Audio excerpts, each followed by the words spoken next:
शांति। आज मीठे मीठे शिव बाबा ब्रह्मा के तन द्वारा कहते हैं, मीठे मीठे बच्चे बाबा हमें कहते हैं कि आपको इस सृष्टि पर पाठ कर जाते समय अकेले कुछ नहीं देखना है। हमारी ये दो आँखें हैं, लेकिन जब हम सदा आत्मिक स्मृति में रहते हैं कि मैं आत्मा इन आँखों से देख रही हूँ, तो हमें अपना बाबा भी याद आता है। तो जब हम बाबा के साथ किसी चीज को देखते हैं इन आँखों से, उस स्थिति को कहा जाता है साक्षी स्थिति। समझो आप सब्जी काट रहे हो, है ना। वैसे तो आप सोचो मैं सब्जी काट रही हूँ, पहले तो हम देहभान में थे, लेकिन अब बाबा की श्रीमत है हर कर्म करते मुझे याद करो, तो हम सब्जी काटते खुद को आत्मा समझो और सब्जी काटो। तो आत्मा समझने से बाबा भी याद आ जाएगा, तो मतलब हम बाबा के साथ सब्जी काट रहे हैं। तो अच्छा है ना। ये अनुभव आप करके देखो, आपको बहुत अच्छा लगेगा। आपको ज्यादा दिन लगेगा कि मैं अकेली हुई ही नहीं। समझो आप अगर घर में अकेले काम करते हो या ऑफिस में काम करते हो या बाहर गए गाड़ी चला रहे हो या किसी से बात कर रहे हो फोन पे, तो आप ये नहीं सोचो कि मैं शरीर बात कर रहा हूँ। पहले तो सोचो मैं आत्मा इस आत्मा से बात कर रही हूँ, फिर बाबा भी याद आ जाएंगे।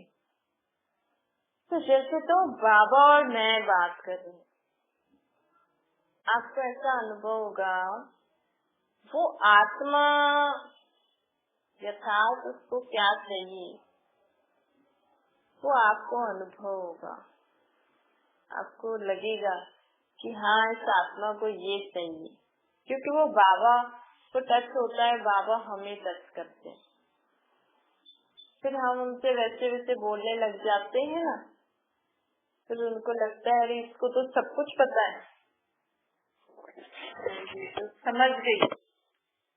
फिर उस समय अहंकार नहीं आना चाहिए, मैं समझ गई, है ना। उस समय याद रहना चाहिए नहीं मेरे साथ तो बाबा है, बाबा ही सब करते हैं। आप सब्जी काटो, खाना बनाओ, कभी भी आप अकेले या कहाँ, जब आप अकेले में अभ्यास करोगे ना, तो सबके साथ भी वो अभ्यास कायम रहता है, मतलब वो आदत बन जाती है फिर आपकी। जब आप नहाने जाते हो उस समय तो कोई नहीं होता है, उस समय भी आप ये अभ्यास कर सकते हो। तो जब आप खाना खा रहे हो, जब आप खाना खा रहे हो उस समय शांति से बैठकर एक एक गिट्टी आप बाबा के साथ खाओ, कितना अच्छा लगेगा। टीवी देख के एक दूसरे से बात करके खाते हो, मन ही मन में मैं आत्मा ये गिट्टी उठा रही हूँ, बाबा की याद, बाबा भी हैं। आत्मा समझने से परमधाम में बाबा याद आ जाता है। तो फिर मैं बाबा के साथ खा रही हूँ, आपकी सारी बीमारियां दूर हो जाएंगी। आप ये करके देखो, आपका भोजन ना, भोजन में बहुत शक्ति बढ़ जाएगी। भोजन से आपका शरीर निरोगी बन जाएगा, आपकी आत्मा में शक्ति मिल जाएगी, आपके घर का वायुमंडल अच्छा होता जाएगा। चलो सारा दिन आप सोचो काम में बिजी, लेकिन भोजन पे तो अभ्यास कर सकते हो ना। नहाते समय बाथरूम में तो आपको कोई परेशान नहीं करता है ना, वो तो आपका अपना टाइम है ना। खाना खाना भी अपना टाइम है, नहीं। पानी जब पीते हो उस समय लोग आपको पानी तो पीने देंगे ना, और कुछ नहीं, पानी तो पीते हो ना।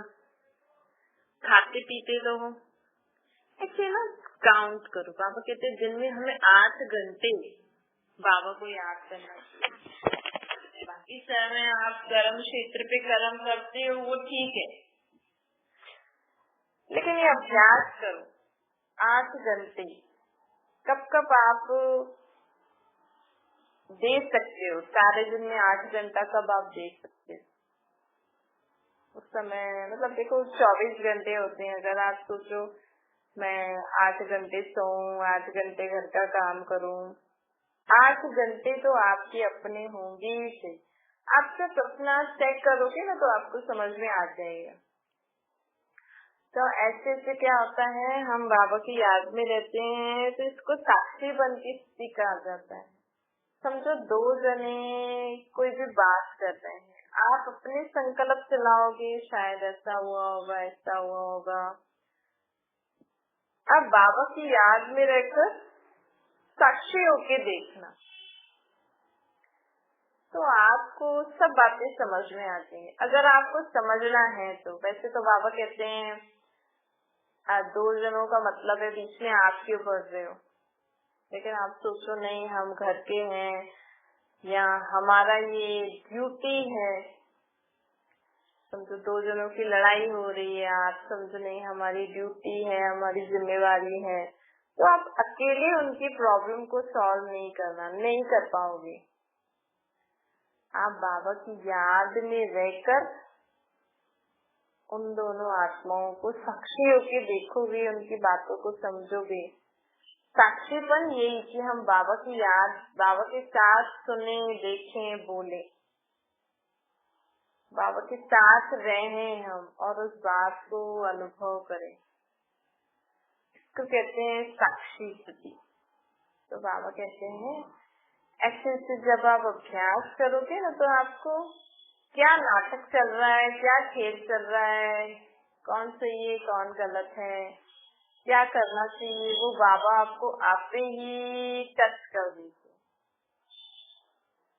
दूसरा, बाबा आज हमें बोलते हैं कि हमें ना कभी भी किसी की प्रोग्रेस देखते हुए, किसी के जीवन में अच्छा होता है तो हमें लोग इस दुनिया में और आपके एज के हैं तो हमें कई लोगों को ईर्ष्या होती है।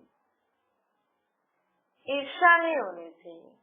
बाबा में कहते कि हमारे में ईर्ष्या के संस्कार नहीं होने चाहिए। अब जब अपनी विशेषताओं को आपने जीवन में क्या पाया है, जब आप वो लिस्ट सामने रखोगे ना तो आप कभी भी किसी की तरफ नहीं देखोगे। देखो जो रॉयल आत्मा होती है ना, रॉयल आत्मा, वो कभी किसी की तरफ उसकी दृष्टि नहीं जाती है ना। किसी के जीवन में, किसी की चीजों पर, जो कुछ भी होता है दुनिया में लोगों के पास या उनके जीवन में जो भी कुछ होता है वो है ना, उनकी दृष्टि नहीं जाती है उधर। रॉयल आत्मा की निशानी यही होती है कि वो सदा अपने जीवन से, अपनी जो उनके पास है उनसे संतुष्ट रहती है। वो कभी किसी को नहीं देखेंगे इसने क्या पहना है, इसने क्या किया है, ये क्या कर रहा है, क्या। हाँ, नॉलेज की रीति ठीक है, लेकिन ऐसे नहीं सोचेगी अरे मैं भी ये लूं, मैं भी ये करूं, मैं भी ऐसे करूं।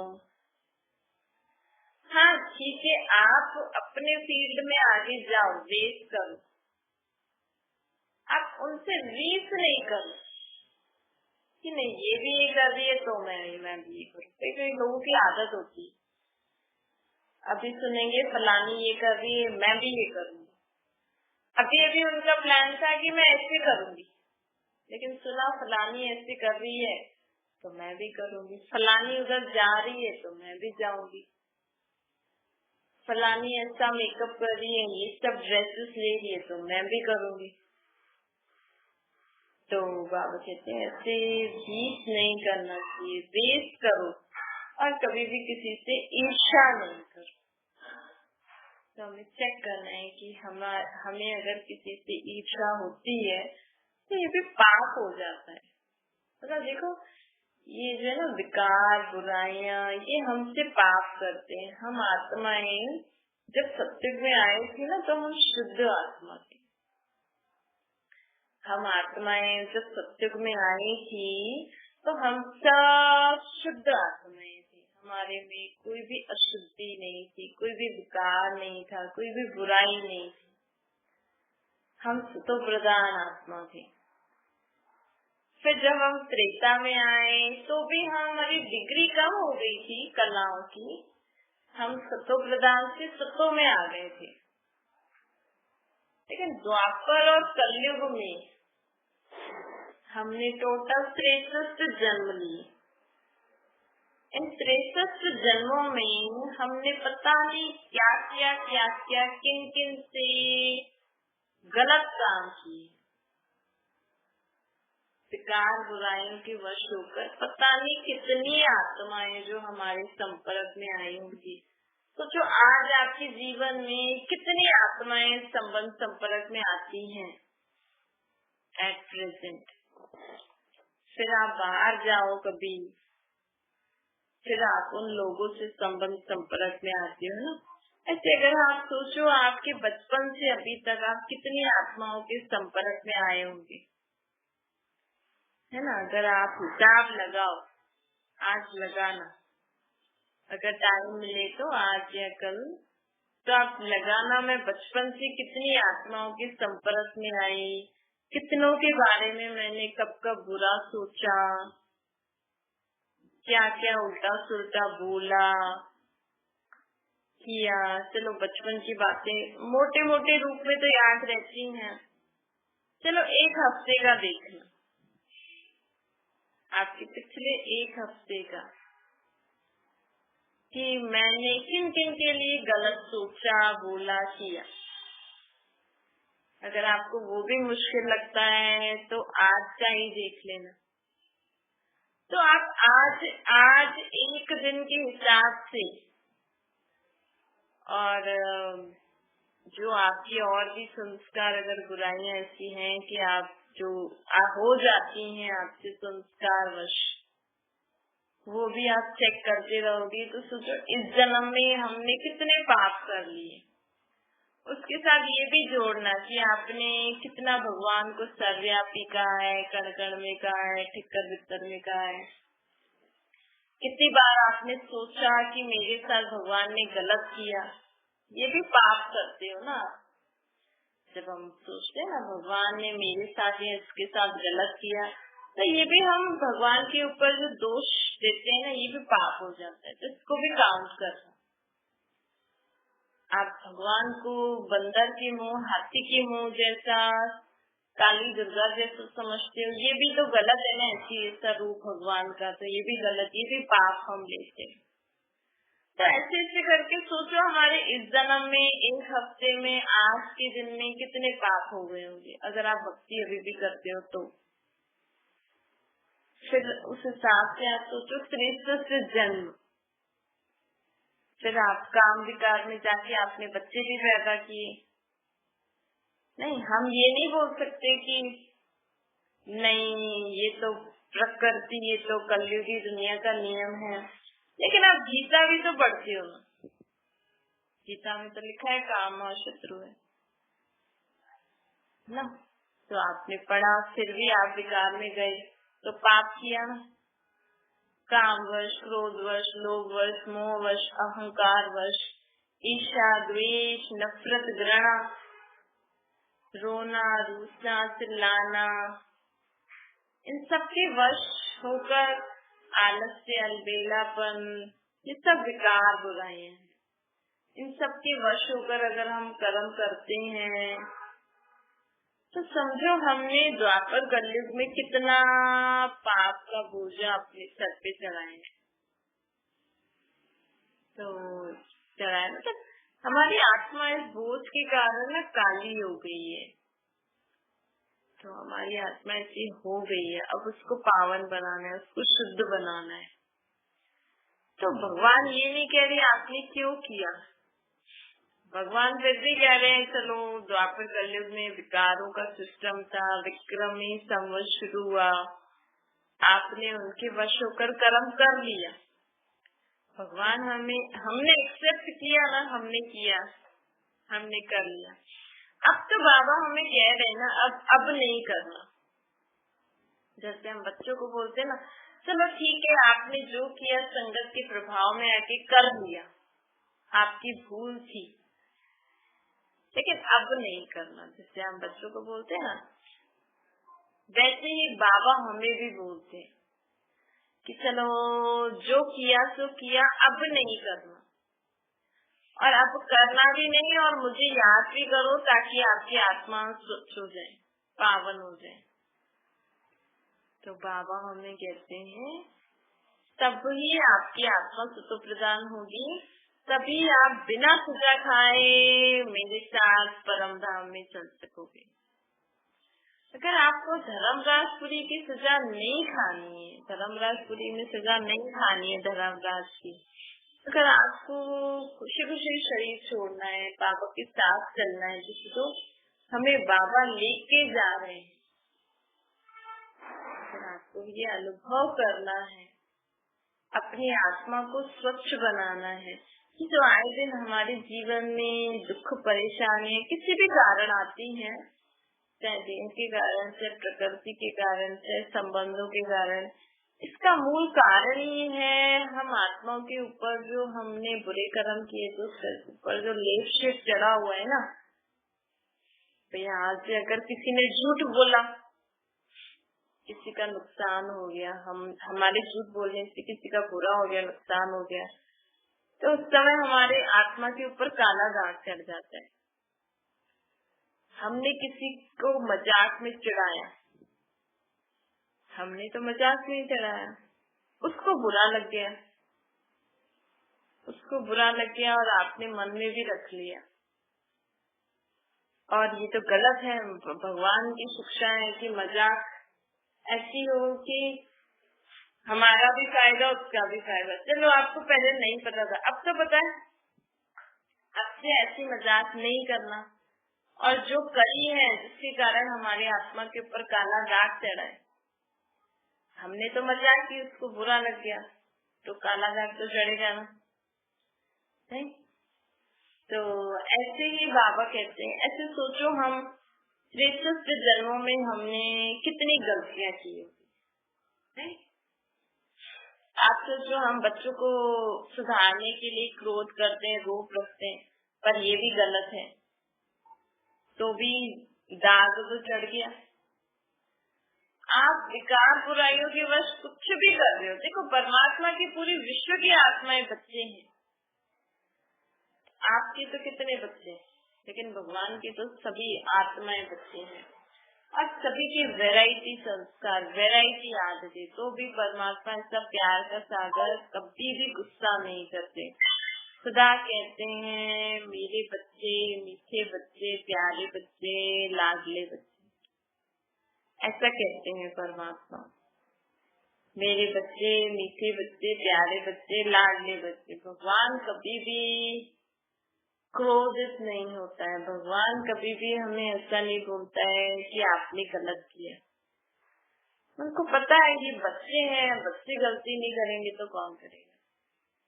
और मैं बाप हूँ तो बाप ही तो बच्चों को सुधारते हैं। तो एक बाप के नाते, एक टीचर के नाते, एक सतगुरु के नाते परमात्मा सदा हमसे प्यार से ही चलते हैं, कभी भी हमें डांटते, मारते, डराते नहीं। तो इसलिए हमें भी बाबा का बच्चा बन के हमें भी ऐसा रहना है। हमें भी कभी भी किसी को डांटना, मारना, अपशब्द कहना, बुरे शब्द कहना, ये नहीं करना चाहिए। आप जितना हरि को प्यार से संभाल सकते हो ना, उतना संभालो।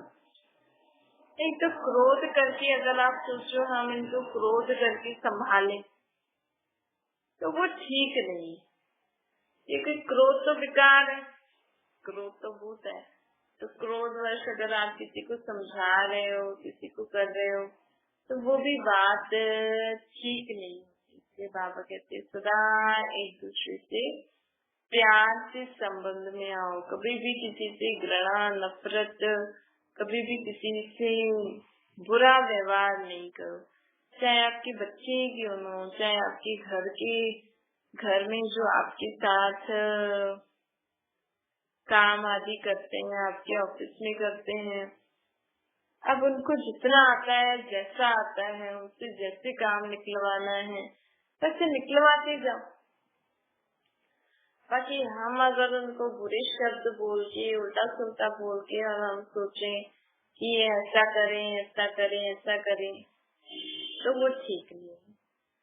तो आज प्यार के सागर बाबा हम आत्माओं को कहते हैं, बच्चे जितना प्यार से सबसे तोड़ निभाते रहो।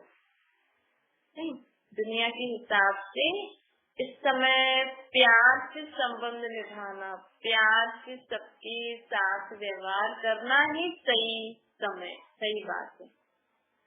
अगर आप किसी से रोक डांट मार करके, किसी से घृणा नफरत करके, किसी को नीचा दिखा के अगर आप संबंध में आओगे तो आपको भी ठीक नहीं लगेगा, उनको भी ठीक नहीं लगेगा। अच्छा, मीठी मीठी माता बाप दादा का याद प्यार और गुड मॉर्निंग रूहानी बाप की हम सभी रूहानी बच्चों को नमस्ते। हमारी भी रूहानी माता बाप दादा को याद प्यार गुड मॉर्निंग और नमस्ते वरदान है। बाप को सामने रख, ईर्षा रूपी पाप से बचने वाले विशेष आत्मा बन। बाबा कहते ब्राह्मण आत्माओं में हम शरीक होने के कारण ईर्षा उत्पन्न होती है। दुनिया में भी हम शरीक होने के कारण ईर्षा उत्पन्न होती है। कई बार छोटे बड़ों से भी होती है। ईर्षा के कारण संस्कारों का टक्कर होता है। ईर्षा के कारण संस्कारों का टक्कर होता है। लेकिन इसमें विशेष सोचो कि यदि हम शरीर किसी विशेष कार्य के निमित्त बना, मतलब अगर कोई किसी कार्य के निमित्त बना है, किसी में कोई अच्छी विशेषता है, किसी में कोई अच्छा गुण है, संस्कार है, तो उसको बाबा ने उसके गुण विशेषता के अनुसार उसको वो काम दिया। कहते हैं सब कुछ भगवान ने ही दिया है। तो आप ऐसे क्या सोचते हो कि ये आगे बढ़ रहे हैं, आप सोचो चलो ठीक है भगवान ने उसको ये विशेषता दी, इससे आगे बढ़ रहे हैं। तो जब हम बाबा को बीच में ले आते हैं ना, तो ईर्ष्या रूपी माया भाग जाती। अरे इसको भगवान ने ये विशेषता दी है, मेरे को ये दी है, बस बात खत्म। अगर किसी की बात आपको अच्छी नहीं लगती है, समझो किसी के और की ऐसी बात भी हो जाती है, तो आप अपनी शुभ भावना रखकर बाबा को बता दो। हमेशा अपने जीवन में विकार बुराइयों से, उल्टी सोच, व्यर्थ सोच से मुक्त होना है, तो बाबा को सदा बीच में लाया करो, ताकि आप जीवन में इन विकार बुराइयों से मुक्त होकर, ईर्ष्या से मुक्त होकर, किसी से रेस नहीं करके सदा किसी से रीस न करके, रेस करके अपने जीवन में आगे बढ़ो। बाबा ये नहीं कह रहे दूसरे आगे बढ़ रहे हैं तो आप नहीं बढ़ो। आप में जो विशेषता है आप उसमें आगे बढ़ो। सब एक ही काम थोड़ी करेंगे, नहीं। अब घर में किसी को झाड़ू लगाना अच्छा आता है, किसी को पोछा, किसी को खाना, किसी को बाहर का काम अच्छा आता है, किसी को बच्चे संभालना अच्छे। देखो पहले घर में सब मिलजुल के रहते थे, तो समझो किसी का बच्चे पालने के अच्छे संस्कार है तो वो बच्चे पाल लेते थे, कोई खाना बना लेता था, कोई बाहर का काम कर लेता था, कोई घर का काम कर लेता था, ऐसे घर चल देता था। आज आप सोचो नहीं, हम सब तो अलग अलग रहेंगे। अब सब अलग अलग रह रहे हैं। अभी एक आत्मा में सब विशेषताएं तो बहुत मुश्किल से मिलती है ना। फिर उनको खाना बनाना तो आ रहा है, बाहर का काम आ रहा है, लेकिन बच्चे संभालना नहीं आ रहा, तो बच्चे को कौन संभालेगा बताओ। अब खाना बनाए हैं, बच्चा संभाले, क्या करे। तो लोग घर में किसी काम करने वाली माई को रख देते हैं। काम करने वाली माई के ऊपर विश्वास है लोगों को, उनका काम सब अच्छा लगेगा। लेकिन घर में मिलजुल के काम करेंगे तो नुक्स निकालते रहेंगे। देखो दुनिया में क्या हालत हो गई है। आजकल घर में सब मिलजुल के रह रहे हैं, कुछ चीज क्या हुई क्या नहीं, अच्छे तो सब एक दूसरे के ऊपर ही करते रहेंगे। तो काम वाली के साथ सब एडजस्ट होके रह रहे हैं। इसलिए बाबा कहते हैं ईर्ष्या नहीं करो, रीस नहीं करो, रेस करो। तभी आप मिलजुल के रह सकते हो। स्लोगन है, बाप को अपना साथी बनाकर माया की खेल को साक्षी होकर देखते चलो। बाबा को अपना साथी बना के इन आंखों से जो आप देखते हो ना, उससे ना देख, तीसरी आंख से देखो बाबा के साथ। तो आपको माया का खेल क्या चल रहा है, क्या इसमें अच्छी बात है, क्या गलत बात है, वो सब समझ में आ जाएगा। अच्छा, ओम शांति। बाबा को याद करिए।